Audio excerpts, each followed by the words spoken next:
প্রিয় বন্ধুরা, এই যে আমার সামনে যে ভবনটা দেখতে পাচ্ছেন, সেই ভবনটা একসময় জাঁকজমকপূর্ণ একটা উচ্চ মাধ্যমিক স্কুল ছিল।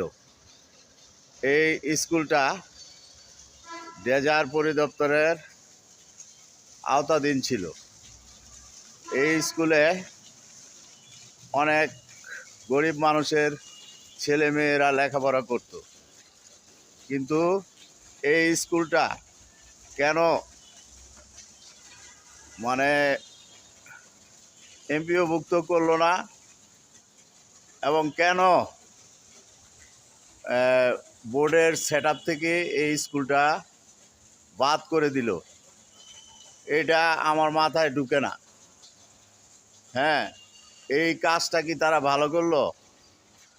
বন্ধুরা, আপনারা বলবেন। এই স্কুলটা এখন তালাবদ্ধ অবস্থায় আছে। হ্যাঁ,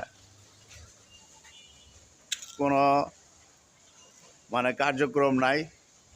আগে ছাত্রছাত্রীরা এখানে লেখাপড়া করত।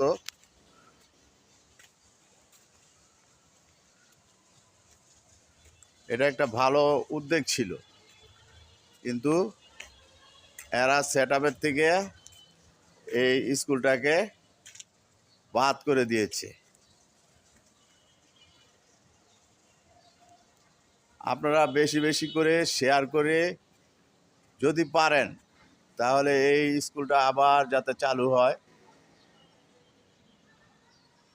সেই ব্যবস্থা যদি করতে পারেন তাহলে ভালো হবে। সবাইকে আমার সালাম।